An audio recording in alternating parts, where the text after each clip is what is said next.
Sefer Vayikra, Parshat Tzav on giving thanks. In Parshat Tzav, which means command, God tells Moshe to instruct Aaron and his sons, who are about to be anointed as priests, on how to perform different kinds of offerings: the burnt offering, the meal offering, the sin offering, the guilt offering, the offering of ordination, and the sacrifice of well-being.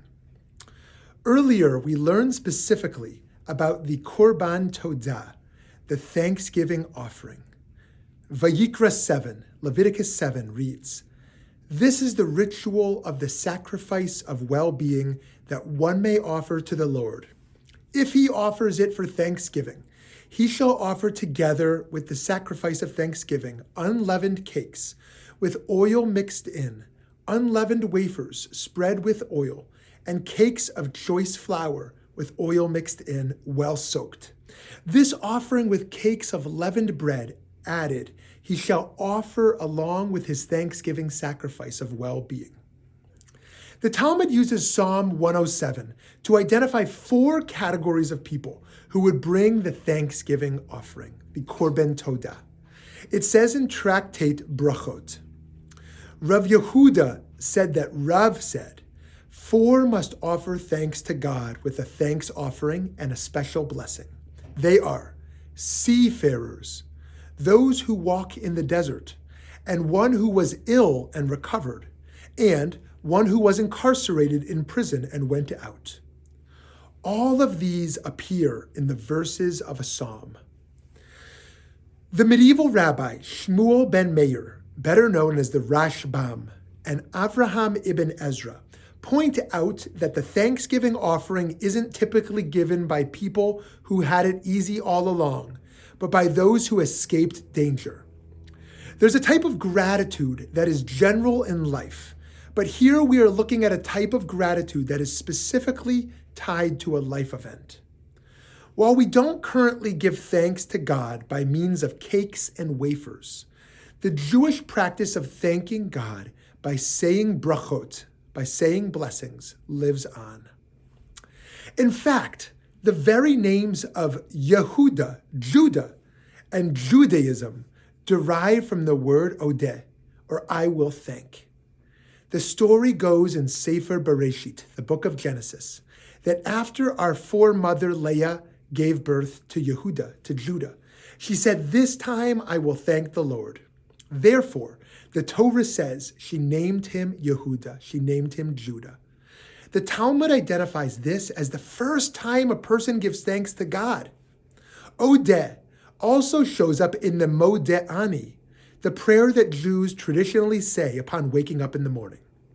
In English, it goes, "I offer thanks before you, living and eternal King, for you have mercifully restored my soul within me. Your faithfulness is great." Jewish practice therefore tells us that whether we've endured something as dangerous as a journey at sea or as simple as the temporary death of sleep, we owe our gratitude to God. Here we see that our thanksgiving offering can be daily and perhaps is truly required every moment of our existence. Rabbi Abraham Joshua Heschel, expressed as a similar sentiment in his 1954 book, Man's Quest for God. He wrote, "To pray is to take notice of the wonder, to regain a sense of the mystery that animates all beings, the divine margin in all attainments. Prayer is our humble answer to the inconceivable surprise of living. It is gratefulness that makes the soul great." In a society that tries to tell us we can't possibly be happy unless we have more, a bigger house, a faster car, nicer clothes, the Jewish tradition counterculturally pushes us toward gratitude for what we already have. Pirkei Avot, the ethics of our ancestors, teaches, "Who is rich? One who rejoices in their lot. As it is said in Psalm 128, you shall enjoy the fruit of your labors. You shall be happy and you shall prosper." It is not what we have that matters, but how we appreciate it. The idea in all of these practices is that through mindfulness of all the reasons we have to give thanks, we can cultivate a life of gratitude rather than one of resentment and entitlement. Resentment and entitlement will push someone towards self-absorption, which is a detriment both to one's own life and to the impact one has on their community. Gratitude, on the other hand, hakarat hatov, will push us toward paying our gifts forward and giving back to the world. Gratitude does not mean asserting that we've been given certain blessings on account of our own virtue.